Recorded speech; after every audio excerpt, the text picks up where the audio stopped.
Hello everyone, स्वागत है आप सभी का हरीश क्लासेज के इस एक नए वीडियो लेक्चर में। आज मैं आप लोगों को UP board class 12 2025 board exam की दृष्टि से एक most important English model question paper with solution provide कराने जा रहा हूं। और साथियों, क्वेश्चन पेपर का इंटरफेस कुछ इस प्रकार का आप लोगों को देखने को मिलेगा। समय आपको पता ही है, पूर्णांक आपको पता है, निर्देशों को एक बार अवश्य सही से आप लोग पढ़ लीजिएगा। तो साथियों, सेक्शन ए आपका रीडिंग पर रहेगा और मैं आपको इस टॉपिक को बहुत अच्छे से डिस्कस करने जा रहा हूं कि किस प्रकार से एक अनसीन पैसेज को आप सॉल्व कर सकते हैं। तो सबसे पहले इसमें जो निर्देश दिया है इसे पढ़िएगा। Read the following passage carefully. आ रहे पैसेज को सावधानी पूर्वक पढ़िए and answer the questions that follow. और नीचे दिए गए प्रश्नों के उत्तर दीजिए। आप चाहें तो इस पैसेज को पढ़ सकते हैं, लेकिन मैं आप लोगों से कहूँगा सबसे पहले क्वेश्चन को एक बार अच्छे से रीड कर लें और आधा आंसर आप लोग क्वेश्चन से ही बनाने का प्रयास करें। और जो क्वेश्चन में आपसे कीवर्ड पूछा है उसके आधार पर पैसेज से आसानी से आप अपने आंसर को फाइंड आउट कर सकते हैं। तो देखते हैं जो आपका फर्स्ट क्वेश्चन है। What do many people complain about. यानी कि बहुत से लोग किसके बारे में शिकायत करते हैं। तो सबसे पहले हम इसी में से आंसर बनाएंगे साथियों। तो आप जानते हैं WH जो वर्ड होते हैं वे केवल क्वेश्चन पूछने का कार्य करते हैं, इसीलिए आंसर में हम इन्हें मेंशन नहीं कर सकते हैं। यहाँ देखा जाए डू हेल्पिंग वर्ब है और कंप्लेन आपका मेन वर्ब है। ये चीज़ आपको पता होना चाहिए कि आपको बेशक वह प्रीपोजिशन से जोड़कर सब्जेक्ट को दे दे, काफ़ी लंबा चौड़ा बना दे, लेकिन हमेशा हेल्पिंग वर्ब और मेन वर्ब के बीच में जो लिखा है उसे आप सब्जेक्ट के रूप में ट्रीट करेंगे। तो यहाँ आपका सब्जेक्ट हो जाएगा मैनी पीपल। अब आप जानते हैं जो इंडेफिनिट की हेल्पिंग वर्ब है, जैसे प्रेजेंट में डू हो गया और डज हो गया, और पास्ट इंडेफिनिट की बात करें तो डिड हो गया। ये या तो नेगेटिव सेंटेंस में यूज होती हैं या फिर हम बात करें इंट्रोगेटिव सेंटेंस में यूज होती हैं। तो जब आप आंसर लिखते हैं तो वह आपका एक असर्टिव सेंटेंस में आंसर होता है, या तो वो अफर्मेटिव में आप देंगे या फिर नेगेटिव में। अब इनके साथ में नॉट हो तो आप इन्हें सब्जेक्ट के बाद लिख देंगे। क्या कहा मैंने कि अगर इनके साथ में अगर आपको नॉट दिया होता, क्या दिया होता, नॉट, यानी कि यहाँ पीपल के बाद आपको नॉट होता तो आप मैनी पीपल डू नॉट लिख देते। लेकिन जब इनके साथ आपको नॉट नहीं दिया है तो डू को जब आप हटाएंगे तो आपको B1 लिखना है और B1 आपको पहले से ही मिलेगा। अगर आपको डज को हटाना है तो जो वर्ब आपको दी है उसमें आपको एस या ES ऐड करना है। और सबसे ज़्यादा क्वेश्चन आपका डिड से पूछा जाता है, तो डिड आप हटाएंगे तो आपको लिखना होगा सेकेंड फॉर्म। पहली बात क्लियर है। डू आप हटाएंगे तो आपको V1 लिखना है, डज हटाएंगे तो आप एस या ES का प्रयोग करेंगे, और डिड हटाएंगे तो आपको सेकेंड फॉर्म लिखना है। इनके अलावा जो भी हेल्पिंग वर्ब हैं, जैसे कि एज MR हो गई, वॉज वर हो गई, हैज हैव हो गई, हैड हो गई, will shall, can could, should, जो भी दी हैं उन्हें हम सब्जेक्ट के बाद लिख देंगे। तो आपको ये भी क्लियर हो चुका है कि सर हमें ना तो वॉट लिखने की आवश्यकता है और ना डू। तो सब्जेक्ट हो जाएगा मैनी पीपल, डू हटेगा तो कंप्लेन फर्स्ट फॉर्म है, तो इसमें हमें कुछ भी लिखने की आवश्यकता नहीं है। आगे लिख देंगे about. Many people complain about, यानी कि बहुत से लोग के बारे में शिकायत करते हैं। आप चाहें तो यहाँ अबाउट को हटा भी सकते हैं, क्योंकि सीधा आंसर हम यहाँ लिखेंगे। व्हाट से क्वेश्चन पूछा है तो आपको कनेक्टिंग वर्ड दैट का ध्यान रखना है। किसका ध्यान रखना है साथियों? दैट का। तो मैनी पीपल कंप्लेन बहुत से लोग शिकायत करते हैं दैट कि। अब यहाँ तक आपने देखा कीवर्ड है आपका कंप्लेन। क्वेश्चन में कीवर्ड क्या है? कंप्लेन। आइए पैसेज में इसे ढूंढते हैं। तो आप देखेंगे ये लिखा हुआ है कंप्लेन। बिल्कुल आंसर आपका बना हुआ है मैनी पीपल कंप्लेन। बहुत से लोग शिकायत करते हैं दैट कि। आगे पीपल के लिए प्रोनाउन आप लिख देंगे दे। आगे हैव ब्रोकन डाउन।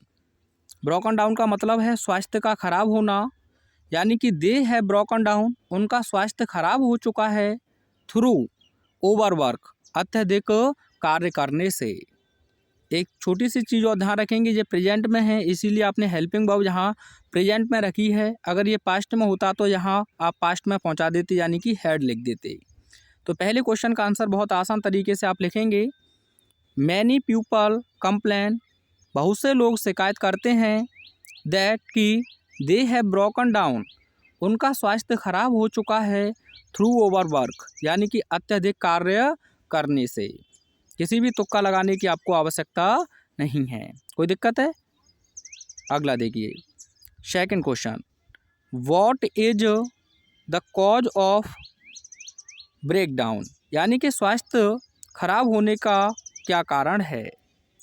तो देखिए यहाँ ऑफ से जुड़ा हुआ है, तो सबसे पहले आप यहीं से बनाएंगे the cause of breakdown, T capital हो जाएगा द कॉज ऑफ ब्रेकडाउन। अब व्हाट आप हटा देंगे, यहाँ आपको एज दिया है तो आप आगे लिख देंगे as, the cause of breakdown as. अब साथियों इसमें कीवर्ड है आपका ब्रेकडाउन। आइए देखते हैं इसका आंसर कैसे लिखेंगे आप। तो आप कहेंगे कि सर ये लिखा हुआ है ब्रेकडाउन एज लिखा है ना, तो आपने वहाँ से तो बना ही लिया है the cause of breakdown as. तो हम आगे क्या लिख देंगे मोर फ्रिक्वेंटली द रिजल्ट, यानी कि अधिक प्राय परिणाम होते हैं ऑफ फुलिशली वेस्टेड, यानी कि मूर्खतापूर्वक बर्बाद की गई एनर्जी, यानी कि ऊर्जा का। तो आपने क्या लिखा the cause of breakdown is more frequently the result of foolishly wasted energy. कोई दिक्कत है बताओ। अब मुझे आप फुलिश का एंटोनियम्स बताएंगे कमेंट में, कमेंट कीजिएगा और फुलिश का क्या बताएंगे एंटोनियम्स। अगला क्वेश्चन देखिए, who will we able to retain his health. Retain का मतलब होता है किसी चीज़ को बनाए रखना, यानी कि कौन अपने स्वास्थ्य को बनाए रखने में सक्षम होगा। तो साथियों जब भी आपको क्वेश्चन हु से पूछा जाए तो उसी के स्थान पर आपको आंसर देना होता है। तो आइए हु की जगह पर हम आंसर लिखेंगे। अब यहाँ रिटेन की बात की गई, आप कीवर्ड देख लीजिए रिटेन कहाँ लिखा हुआ है। तो आप कहेंगे कि सर ये लिखा हुआ है, तो ये हम देखें तो ही ये तो नहीं लिखेंगे। सबसे पहले आपको नाउन लिखना होता है। क्या लिखना होता है? नाउन। तब हम क्या लिखेंगे? प्रोनाउन। तो यह ही आया किसके लिए ये हमें देखना है, आंसर हमें वही मिल जाएगा। तो आप कहेंगे सर जैसे हम इसे पढ़ेंगे तो आप देखते चले आएंगे,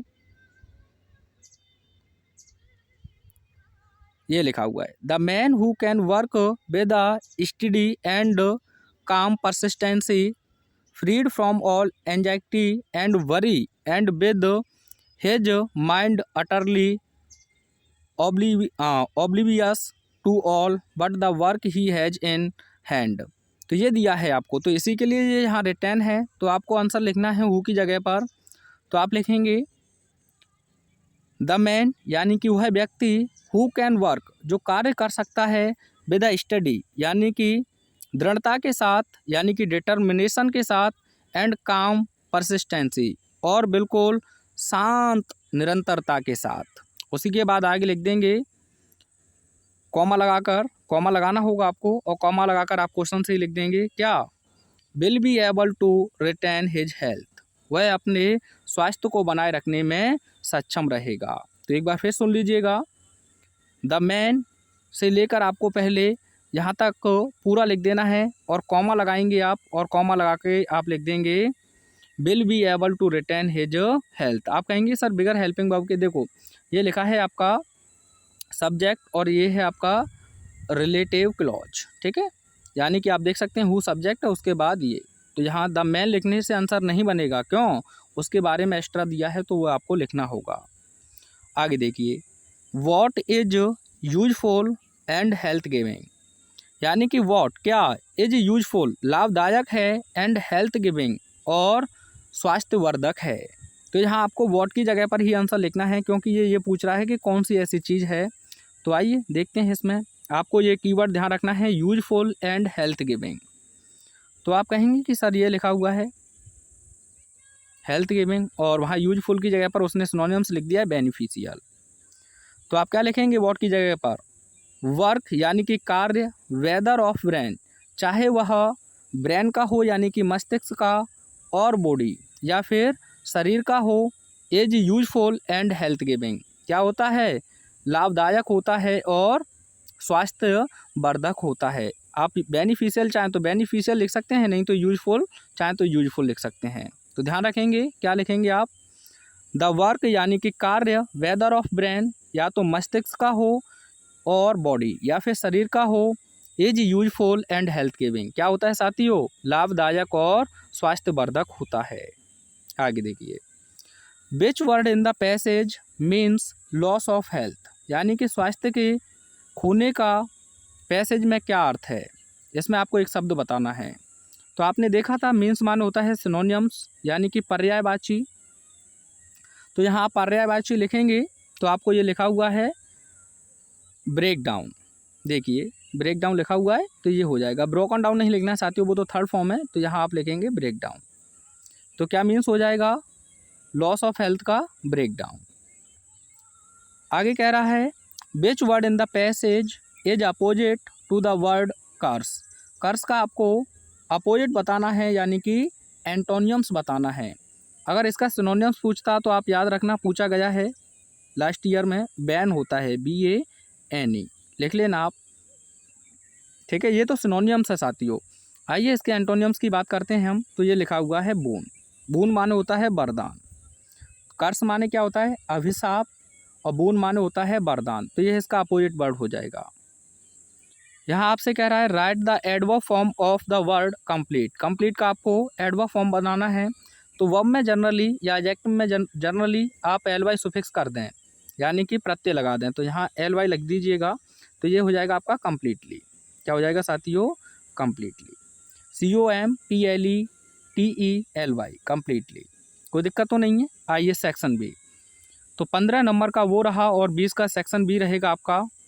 यहाँ कह रहा है आपसे क्वेश्चन नंबर 2 के अंतर्गत right an article on any one of the following topics in about 100 to 150 words, यानी कि आ रहे टॉपिक्स में से किसी एक टॉपिक पर आपको 100 से 150 शब्दों की सीमा के अंतर्गत क्या लिखना है, आर्टिकल। सीमा को देख के सचिन मन लिख देना साथियों। पहला है आपका necessity is the mother of invention, यानी कि आवश्यकता ही आविष्कार की जननी है। ये ज़्यादा इम्पोर्टेंट नहीं है लेकिन ये मोस्ट इम्पोर्टेंट है आपका, द प्रॉब्लम ऑफ अनएम्प्लॉयमेंट, यानी कि बेरोजगारी की समस्या। और अगला है price rise in our country, यानी कि हमारे देश में बढ़ती कीमतें। दोनों मोस्ट इम्पोर्टेंट आपके आर्टिकल्स हैं। आइए तीनों का मैं आपको सॉल्यूशन शो करता हूँ।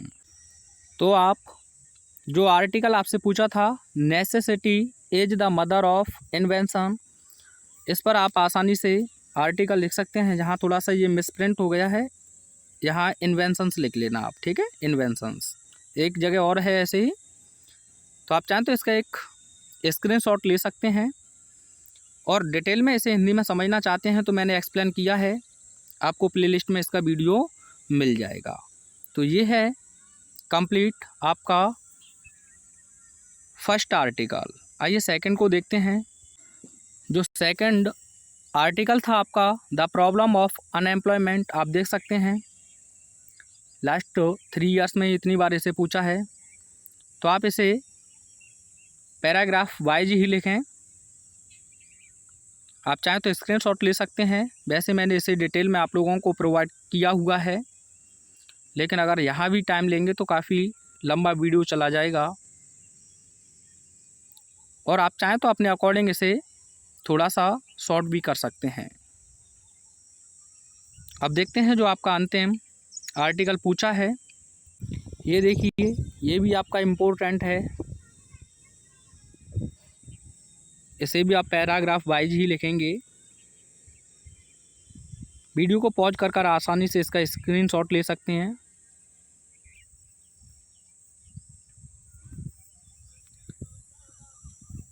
आइए देखते हैं नेक्स्ट क्वेश्चन को। नेक्स्ट क्वेश्चन है आपका थर्ड।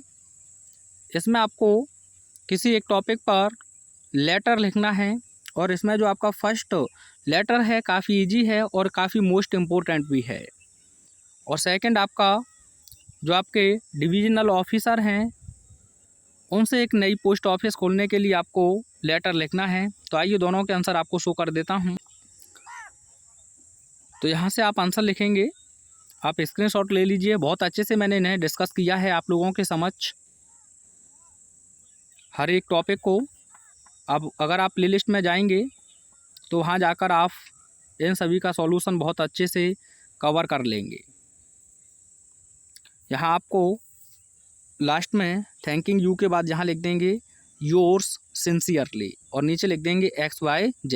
ये कट गया है थोड़ा सा PDF के अंदर। और जो सेकंड लेटर है ये आप देख सकते हैं, इसे भी बहुत अच्छे से मैंने डिस्कस किया हुआ है।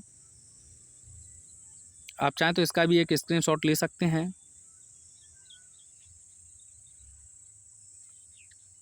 ये यहाँ आई वॉन्ट लिखा हुआ है, ठीक है, आई वॉन्ट, ये आपको दिखाई ना दे तो यहाँ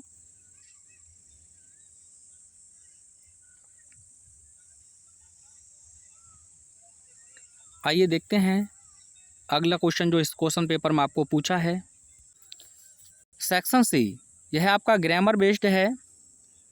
इसे भी बहुत अच्छे से मैंने आपको टीच किया है, प्लेलिस्ट में जाकर देख सकते हैं। तो यहाँ आपसे क्वेश्चन नंबर 4 के अंतर्गत कह रहा है choose the correct option to answer the following questions. आ रहे प्रश्नों के उत्तर के रूप में सही विकल्प का चुनाव कीजिए। इस क्वेश्चन के अंतर्गत 5 क्वेश्चंस आपसे पूछे जाएंगे। तो इसमें पहला क्वेश्चन आपका 1 वर्ड सब्स्टिट्यूशन पर बेस्ड रहेगा और एक मोस्ट इम्पोर्टेंट 1 वर्ड है one who looks at the dark side of things is called. एक ऐसा व्यक्ति जो वस्तुओं को निराशा की दृष्टि से देखता है उसे हम क्या कहते हैं। तो पहला ऑप्शन है एथिस्ट यानी कि नास्तिक। ये भी इम्पोर्टेंट है। तो आप कहेंगे a person who does not believe, a person who does not believe in the existence of God. एक ऐसा व्यक्ति जो भगवान के अस्तित्व में विश्वास नहीं करता है उसे हम कहते हैं एथिस्ट। और थीस्ट माने होता है आस्तिक। इसके लिए आप लिखेंगे a person who believes, a person who believes in the existence of God. एक ऐसा व्यक्ति जो भगवान के अस्तित्व में विश्वास करता है उसे हम कहते हैं थीस्ट। ऑप्टिमिस्ट, इसे हम कहते हैं आशावादी। यहाँ डार्क की जगह पर लिखा होता ब्राइट। क्या लिखा होता? ब्राइट। तो आपका हो जाता ऑप्टिमिस्ट, लेकिन उसने डार्क पूछा है तो अब आपके पास ऑप्शन ही क्या बचा? पेसिमिस्ट। तो ये हो जाएगा आपका निराशावादी। तो ऑप्शन नंबर 4 तो आपका इसमें बिल्कुल सही है। अब आप मुझे बताएंगे ऑप्टिमिस्ट का एंटोनियम्स क्या होगा, कमेंट में बताइएगा। अगला क्वेश्चन है the phrase pick holes in means. Pick holes का आपको मतलब बताना है। तो फर्स्ट ऑप्शन ही आपका सही है, फाइंड फॉल्ट विद, यानी कि किसी की गलती को निकालना। यहाँ ये भी अच्छा वर्ड है वेरी डियर। इसके लिए आप लिखेंगे द एप्पल्स ऑफ आइज, यानी कि आँखों का तारा होना। कॉन्टिन्यूसली इसका मतलब होता है निरंतर। तो आप कह सकते हैं स्ट्रेच्ड, ठीक है। और डिक्रीजिंग मान होता है वेन ऑन। क्या होता है? When on. इसका मतलब होता है कमी होना। तो सारे के सारे अच्छे वर्ड हैं आपके। आगे आपसे कह रहा है द सिनोनियम ऑफ सीवरेज। सीवर का मतलब होता है बिल्कुल सटीक या तीखा। लॉडेबल, इसका मतलब होता है प्रशंसनीय। तो प्रेज वर्दी हो जाएगा आपका इसका सिनोनियम्स। पूछा गया है आपसे प्रेज वर्दी। प्रेज वर्दी माने क्या होता है साथियों? तो आप कहेंगे sir laudable. 2022 double E question paper में इसे पूछा है। डिस्पाइज मान होता है घृणा, जैसे कि आपका हेट हो गया। अगर हेट ना पूछे तो एबहॉर, ये वर्ड पूछा भी गया है आपसे, ठीक है, एबहॉर। बेटर, बेटर माने होता है अधिक अच्छा, तो इसका तो नहीं बनेगा, लेकिन एंटोनियम्स इसका बना सकते हैं आप वर्स। क्या बना सकते हैं एंटोनियम्स? वर्स। ये भी काफ़ी पूछा गया है। तो आपका सही ऑप्शन क्या होगा बताइएगा? एक्यूट। जो चीज़ें मैं बता रहा हूँ इन्हें आप अवश्य लिख लें, क्योंकि सारी चीज़ें यहीं से आपको देखने को मिलेंगी। अगला क्वेश्चन है आपका, one should not abuse his father, यानी कि हर किसी को अपने पिता को गाली नहीं देनी चाहिए। विच word in this sentence is an error, यानी कि इस वाक्य के किस एक शब्द में गलती है? क्या शुड में गलती है, हिज में गलती है, नॉट में गलती है, या वन में गलती है? आइए मैं कॉन्सेप्ट आपको समझा देता हूँ। जब वन आपका सब्जेक्ट के रूप में आए तो यह आपका इंडेफिनेट प्रोनाउन होता है, तो इसके साथ आपको पजेसिव एडजेक्टिव वंस का यूज करना होता है। किसका यूज करना होता है साथियों? वंस। वो जानबूझकर हमें हिज देता है। क्या देता है? हिज। तो हिज नहीं बल्कि क्या होना चाहिए था? वंस। लेकिन उसने पूछा है किस शब्द में गलती है, तो गलत हमारा हिज है, यही ऑप्शन हमारा बिल्कुल सही होगा। दूसरी कंडीशन भी सुन लीजिएगा, यहाँ से भी क्वेश्चन पूछा जाता है। जब आपको वन दे दिया जाए और इसके बाद में सिलेक्शन की बात करेगा आपका प्रीपोजिशन ऑफ, तो इसके बाद में आपको प्लूरल काउंटेबल नाउन चाहिए साथियों। क्या चाहिए? Plural countable noun. अगर प्रोनाउन है तो वह प्लूरल होना चाहिए, जैसे कि हिम होना गलत हो जाएगा, हर होना गलत हो जाएगा। फिर क्या लिखेंगे सर? तो आप या तो अस लिख सकते हैं, या आप यू को ट्रीट करते हैं तो यू लिख सकते हैं, या फिर दैम लिख सकते हैं। प्रोनाउन ये तीन ही लिखे जाएंगे। अब आपसे कह दिया जाए वन ऑफ बॉय, सही है? आप कहेंगे नहीं सर बॉयस होना चाहिए, क्योंकि एक में से एक का कैसे सिलेक्शन होगा। तो ये क्वेश्चन आपका पूछा था सरदार पटेल, मैं शॉर्ट में लिख देता हूँ, Sardar Patel was one of the greatest superlative है, ठीक है, लीडर। बताइएगा क्या गलती है इसमें? तो आप कहेंगे सर वन ऑफ के बाद में हमें लीडर्स चाहिए। क्या चाहिए? लीडर्स। तो बात क्लियर है? इस प्रकार से आपसे गलती पूछी गई है। आइए आगे देखते हैं। एक क्वेश्चन आपके लिए है, Tulsidas was one of the greatest poet. इसमें क्या गलती है कमेंट में सेंड करेंगे। Tulsidas was one of the greatest poet. आगे आपसे कह रहा है the antonym of modern is. Modern का आपको एंटोनियम्स बताना है, मोस्ट इंपोर्टेंट वर्ड है। तो मॉडर्न माने होता है आधुनिक। ऑप्शन फर्स्ट है आपका स्टाइल। स्टाइल माने बासी होता है, तो आप लिख देंगे फ्रेश। क्या लिख देंगे? फ्रेश। ये भी डबल ई क्वेश्चन पेपर 2022 में पूछा है। वर्चू मोस्ट इंपोर्टेंट वर्ड है, इसका मतलब होता है गुण, तो इसके लिए आप अपोजिट लिखेंगे तो वाइस हो जाएगा। क्या हो जाएगा? वाइस। दोनों क्लियर हैं पहले। अगला है इसमें फर्टाइल। फर्टाइल माने होता है उपजाऊ, तो इसके लिए आप लिखते हैं वरेन। वरेन माने क्या होता है साथियों? तो आप कहेंगे बंजर। क्या होता है? बंजर होता है। एक मिनट, स्पेलिंग गलत लिख दी शायद मैंने, EN होता है बरेन, ठीक है। उसके बाद में आगे हम बात करें एंशिएंट। एंशिएंट माने प्राचीन होता है, तो ऑप्शन यही आपका सही हो जाएगा। अगर आपको ओल्ड दे दे तो ओल्ड नहीं रहेगा, क्योंकि गलती हो सकती है। ओल्ड का न्यू होता है। क्या होता है? न्यू, ठीक है। यहाँ तक कोई दिक्कत है तो बताओ। और जो फर्टाइल है इसका सही से लिख लेना आप, BARREN, ठीक है। इसका मतलब होता है बंजर। क्या होता है? बंजर।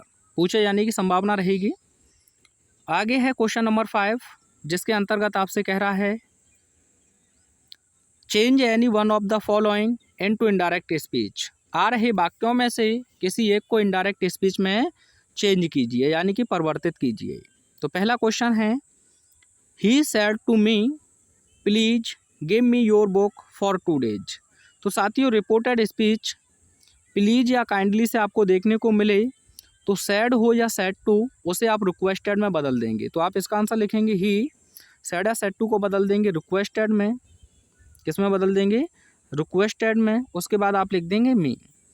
प्लीज और काइंडली आप हटा देंगे। यहाँ आप वर्ब को इन्फिनेटिव बनाएंगे तो आपको लिखना होगा प्रीपोजिशन टू। क्या लिखना होगा? टू। आगे आप लिखेंगे गिव, ठीक है। मी को आप चेंज करेंगे तो यहाँ हो जाएगा ऑब्जेक्टिव केस, ही से चेंज करेंगे तो हिम, और योर को मी से चेंज करेंगे तो हो जाएगा माई, क्योंकि योर पजेसिव एडजेक्टिव है। आगे आप लिख देंगे बुक, for 2 days. तो he requested me to give him my book for 2 days. अगला क्वेश्चन है इसमें आपका, they said to us, यानी कि उन्होंने हमसे कहा, भाई आर यू नॉट प्लेइंग, तुम क्यों नहीं खेल रहे हो। तो साथियों, जब भी आपकी रिपोर्टेड स्पीच इंट्रोगेटिव सेंटेंस में दी हो तो सैड हो या सैड टू उसे आप आस्क्ड में बदल देंगे।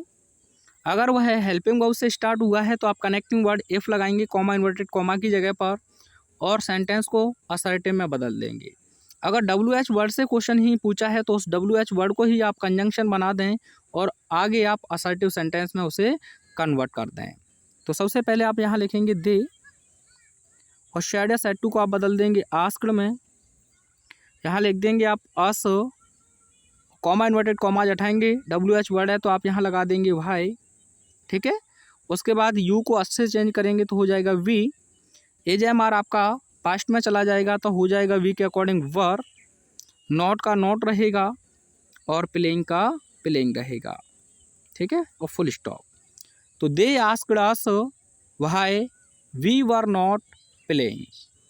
अगर मान के चलिए यहाँ व्हाई नहीं होता साथियों, ये केवल ऐसे होता आर यू नॉट प्लेइंग, तो आप क्या लिख देते, दे आस्क्ड अस, क्या लिख देते, दे आस्क्ड अस। अब यहाँ आपको एफ लगाना होता, क्या लगाना होता, एफ। यू को आप अस से चेंज करेंगे तो वही हो जाएगा आपका वी और ये हो जाएगा वर, आगे नॉट प्लेइंग। बात क्लियर है, तो ये आपको ध्यान रखना है। पहुँचे जाते हैं क्वेश्चन यहाँ से आगे कह रहा है, combine any one of the following into as directed, यानी आ रहे वाक्यों को निर्देश के अनुसार किसी एक को जोड़िए। कंबाइन का मतलब होता है जोड़ना। तो the sun rose the boys went to school, इसे आपको सिंपल में बनाना है, यानी कि सूर्य उदित हुआ और लड़के स्कूल गए। तो देखिए दोनों सेंटेंसेज के सब्जेक्ट अलग अलग हैं। पहले सेंटेंस से आपको रीजन का पता चल रहा है, कारण क्या है, सूर्य उदित हुआ, परिणाम क्या है, लड़के विद्यालय गए। तो रीजन रिजल्ट का संबंध हो तो वहाँ आप नॉमिनेटिव एब्सोल्यूट का प्रयोग करते हैं। तो ये एक्टिव वॉइस है, सबसे पहले आप लिख देंगे द सन, क्या लिख देंगे, द सन। एक्टिव है इसीलिए आप यहाँ हैविंग का प्रयोग कर देंगे। किसका प्रयोग कर देंगे, हैविंग। इसके बाद थर्ड फॉर्म लिखना है तो राज का थर्ड फॉर्म हो जाएगा रायजान, क्या हो जाएगा, रायजान। यहाँ कॉमा लगाइए, यहाँ केवल आपका द में टी स्मॉल हो जाएगा और पूरा सेंटेंस लिख दीजिए। तो the sun having risen comma the boys went to school, ये हो गया आपका सिंपल, क्योंकि इसमें वेंट एक फाइनाइट वर्ब है। अगर यह पैसे में होता तो आप किस में लिख देते, हैविंग बीन। जैसे कि मैं एक सेंटेंस लिख देता हूँ, द लीडर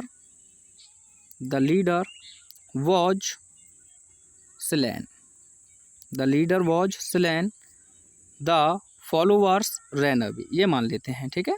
तो देखिए दोनों सेंटेंस के सब्जेक्ट अलग अलग हैं, जहाँ द लीडर बोला है और जहाँ मैंने बोला है द फॉलोवर्स। वैसे नेता मरते नहीं हैं, ये बात ध्यान रखें। ये कह रहा है नेता का कत्ल कर दिया गया और जो अनुयायी थे वो भाग गए। तो ये देखिए बॉज के साथ में स्ले का थर्ड फॉर्म आपको दिया है स्लेन।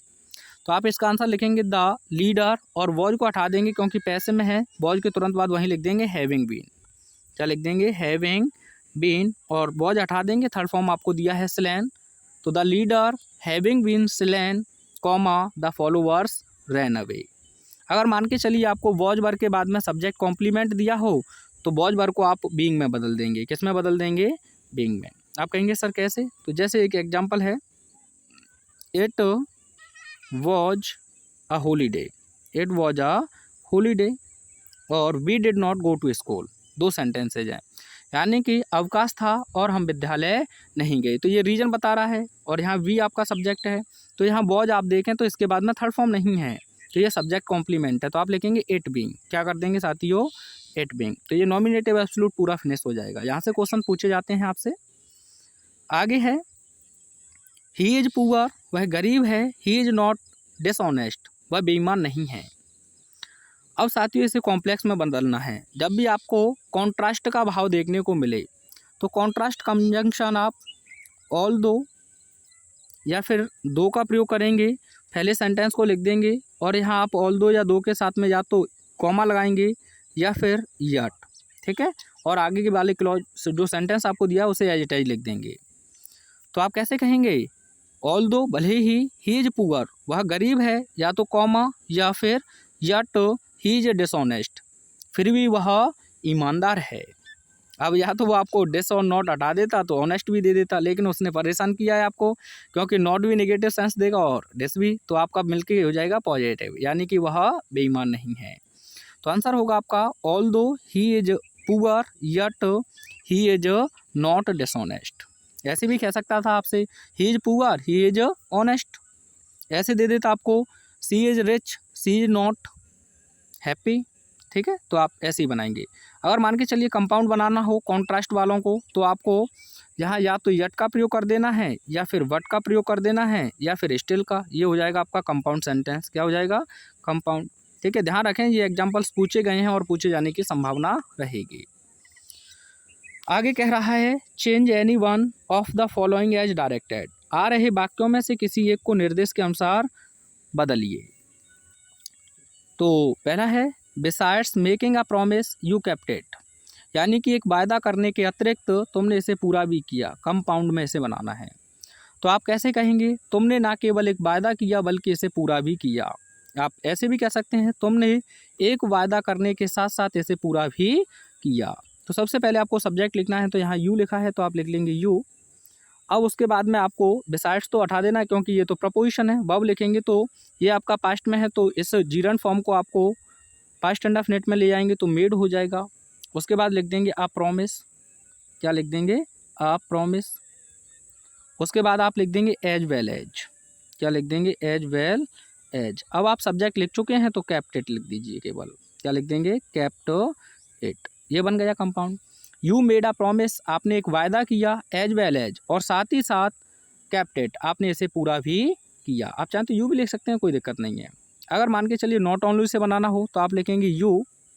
अब यहाँ देखिए आपका पूरा ही जो प्रेडिकेट है अलग है, तो आपको यहाँ लिखना होगा not only. You not only, आपने ना केवल, अब इसे आप पास्ट इंडेफिनिट में लाएंगे क्योंकि ये पास्ट इंडेफिनिट में है, तो आप लिख देंगे made. You not only made a promise, a promise. आगे आप लिखेंगे बट आल्सो। क्या लिखेंगे? But also. आगे लिख दीजिए केप्ट इट। केप्ट इट, यानी कि आपने ना केवल एक वायदा किया बल्कि आपने इसे पूरा भी किया। आगे है did you not write a letter, passive में बदलना है। तो साथियों जहाँ भी आपको डिड देखने को मिले, डिड आप हटा देंगे, वहाँ वॉज या वर का प्रयोग करेंगे। तो अ लेटर सिंगुलर है तो डिड हटाएंगे, आप लिख देंगे वॉज। उसके बाद आप लिख देंगे a letter, was a letter. Write का थर्ड फॉर्म लिखना है, सॉरी नॉट रह गया है तो नॉट लिख देंगे पहले। उसके बाद राइट का थर्ड फॉर्म लिख देंगे रिटर्न। आगे why you question mark. Was a letter not written by you, ये हो जाएगा आपका पैसिव वॉइस। नॉट जहाँ लिखा है वो वहीं लिखा रहेगा, डब्ल्यू एच वर्ड जहाँ लिखा है वो वहीं लिखा रहेगा। ठीक है, अगला है करेक्ट करना है किसी एक को आपको। तो being a holiday we did not go to school.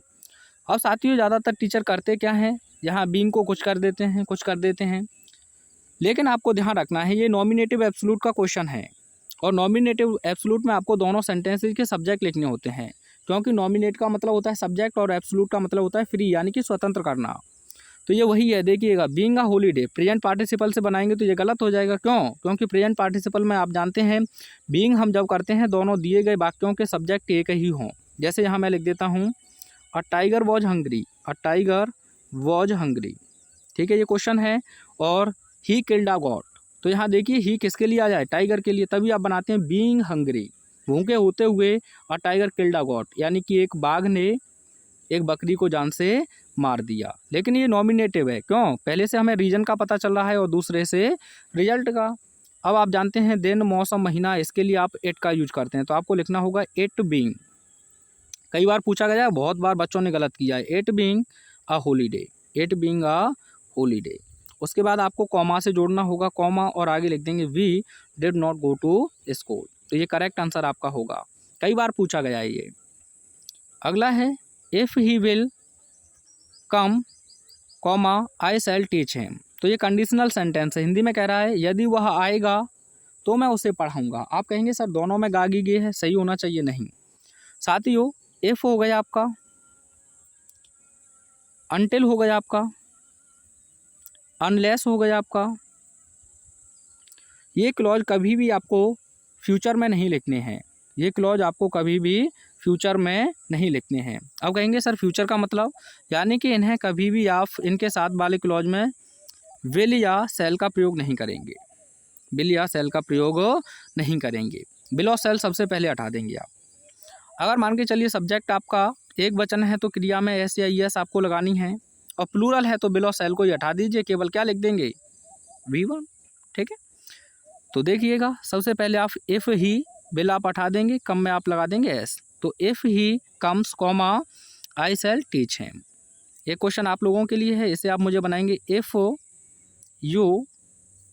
You will help me comma I shall thank you. इसे करेक्ट करके कमेंट में सेंड कीजिए, if you will help me I shall thank you. Time and tense में मैंने पूरा पढ़ाया है, एक बार आप देख सकते हैं। अच्छा, एक और क्वेश्चन है, death is preferable than dishonour. तो यहाँ एक छोटी सी जानकारी लिख लीजिएगा, प्रेफर हो गया या प्रेफरेबल, प्रेफर हो गया या प्रेफरेबल, इनके साथ गलती से भी आपको देन का प्रयोग नहीं करना है साथियों। किसका प्रयोग नहीं करना है? देन का। इनके साथ आप प्रीपोजिशन टू का प्रयोग करेंगे। किसका प्रयोग करेंगे? टू का। ऐसे ही आपका फर्दर हो गया, क्या हो गया? फर्दर। अगर आप कॉम्पिटेटिव एग्जाम की प्रिपरेशन करें वहाँ मिलेगा। फर्दर के बाद में बात करें, नेक्स्ट हो गया आपका, क्या हो गया? नेक्स्ट। इनके साथ भी टू का ही प्रयोग करना है आपको। किसका प्रयोग करना है? टू का। ऐसे ही जो लैटिन एडजेक्टिव IOR पर समाप्त होते हैं उनके साथ भी आपको देन का प्रयोग नहीं बल्कि टू का प्रयोग करना है। किसका प्रयोग करना है प्यारे साथियों? टू का। जैसे सीनियर, जूनियर, ठीक है। तो क्या गलती है बताओ इसमें? तो आप कहेंगे सर देन नहीं बल्कि क्या होना चाहिए? टू। ये क्वेश्चन आप लोगों के लिए है। He is junior to me. ये सही है या गलत है, बस इतना आपको बताना है। IOR लगा है तो ये टू सही है या गलत है ये बताना। ये दोनों मोस्ट इम्पोर्टेंट आपके होमोफोन्स हैं, ठीक है। अच्छे से आप इन्हें तैयार करिएगा। ये स्टोरी आपको मैंने ट्रांसलेट करके डाल दी है, आप सर्च करना। प्राचीन काल में विक्रमादित्य नाम का एक राजा देश में राज्य करता था, ठीक है। तो आपको पूरी ट्रांसलेशन बहुत अच्छे से मैंने डिस्कस की है। Section D most important question हैं ये। तो क्वेश्चन नंबर 7 के अंतर्गत लगभग 40 शब्दों में आपको क्वेश्चन का आंसर देना है। अगर सटीक है तो ज़्यादा भी जा सकता है, कम भी रह सकता है, कोई दिक्कत नहीं है। पहला मोस्ट इंपोर्टेंट क्वेश्चन है, why did the peddler consider the world as a rat trap. यानी कि चूहेदानी विक्रेता ने इस संसार को एक चूहेदानी के रूप में क्यों विचार किया। मोस्ट इम्पोर्टेंट है, सबसे ज़्यादा यह क्वेश्चन इस चैप्टर से पूछा गया है। या फिर इसे नहीं लिखना चाहें तो ये लिख सकते हैं, what did M Hamel say about the language and its importance. Mister Hamel ने भाषा के बारे में क्या कहा और इसके महत्व के बारे में, ये भी मोस्ट इम्पोर्टेंट है। इसके बाद who was Mukesh and what was his ambition. Most important question है, मुकेश कौन था और उसकी महत्वाकांक्षा क्या थी। और इससे भी इम्पोर्टेंट है, what did the instructor do to train Douglas. प्रशिक्षक ने डगलस को प्रशिक्षित करने के लिए क्या किया। तो आइए मैं शो करता हूँ इनके आंसर। आप चाहें तो इसका एक स्क्रीनशॉट ले लीजिए। मोस्ट इम्पोर्टेंट क्वेश्चन है और उसका आंसर ये देख सकते हैं। उसके बाद ये एम्बिशन वाला जो क्वेश्चन था उसका आंसर देख सकते हैं।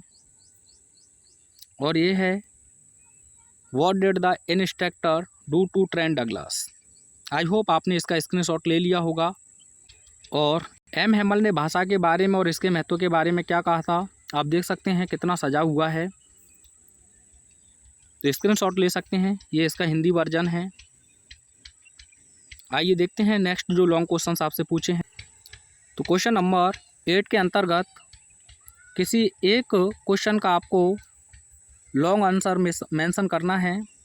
तो इसमें जो आपका फर्स्ट जो क्वेश्चन है मोस्ट इम्पोर्टेंट है, how did Gandhi ji reach Champaran and what did he do there.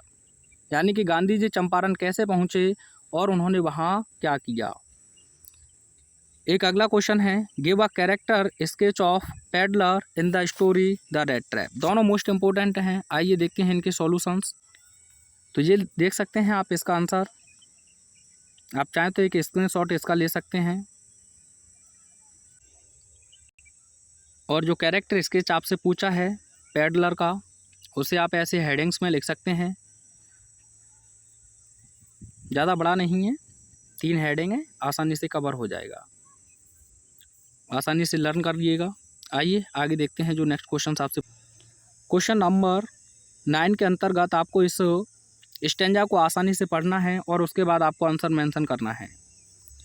बनाना भी मैंने सिखाया है। आपसे ये कह रहा है कि what lesson can the earth teach us, तो आप इसी में से बना सकते हैं। The earth can teach us, पृथ्वी हम लोगों को सिखा सकती है। As when everything seems dead and later proves to be alive, ऐसे लिख देंगे आप। अगले में कह रहा है what remain alive when everything seems to be dead, यानी कि क्या जीवित रहता है जब प्रत्येक चीज़ें मृत हो जाती हैं। तो देखिए व्हाट के बाद में सीधा मैन वर्ब या हेल्पिंग वर्ब दिया है आपको, तो ये आपका सब्जेक्ट है। व्हाट की जगह पर ये आंसर लिखेंगे तो आप लिखेंगे ओनली द अर्थ रिमेन्स, केवल पृथ्वी ही जीवित रहती है। ठीक है। What does the poet ask us to do, तो आप लिखेंगे यहाँ the poet ask us to keep quiet, keep quiet, शांत रहने के लिए कहता है। आप देख सकते हैं ये लिखा हुआ है, देखो ये लिखा है कीप क्वाइट, यानी कि आप सभी क्या हो जाएंगे, शांत हो जाएंगे। तो द पोइट आस्क, एस हो जाएगा, यहाँ डज हटेगा, बताया नहीं आपने यार। The poet ask us to keep quiet. ठीक है। ये 3 आपके मोस्ट इम्पोर्टेंट सेंट्रल आइडियाज़ हैं। ठीक है, लेकिन ये 2 तैयार कर लेंगे, आपका काम चल जाएगा। आइए इनके आंसर मैं आपको शो कर देता हूँ। उससे पहले ये भी देख लीजिएगा, मोस्ट इम्पोर्टेंट क्वेश्चन हैं आपके, इनमें बात करें विशेषकर तो ये 2 क्वेश्चंस मोस्ट इम्पोर्टेंट हो जाते हैं आपके। ठीक है, ये भी अच्छा क्वेश्चन है आपका और ये लॉन्ग है। तो आइए सभी के आंसर मैं आपको शो कर देता हूँ। आपसे स्टैंडर्ड पूछा था, आप ये देख सकते हैं, इनके आंसर से ये लिखे हुए हैं।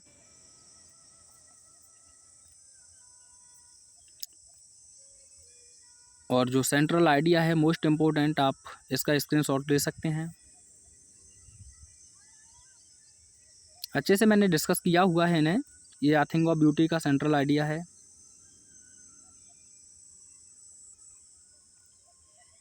ये कीपिंग क्वाइट है, 3 ही याद करने हैं आप लोगों को। यहाँ भी 2 बार प्रिंट हो गया है तो एक ही रख लेना। ठीक है।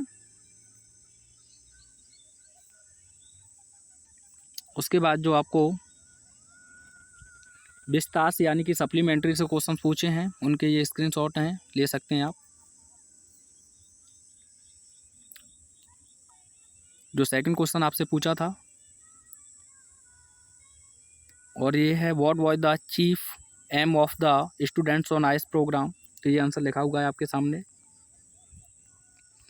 और अगला क्वेश्चन था आपका डॉक्टर सदाऊ को अमेरिका क्यों भेजा, ये भी अच्छा क्वेश्चन आपका, ये देख सकते हैं। तो ये स्क्रीनशॉट ले सकते हैं आप इसका। और ये है आपका कैरेक्टर स्केच ऑफ आना।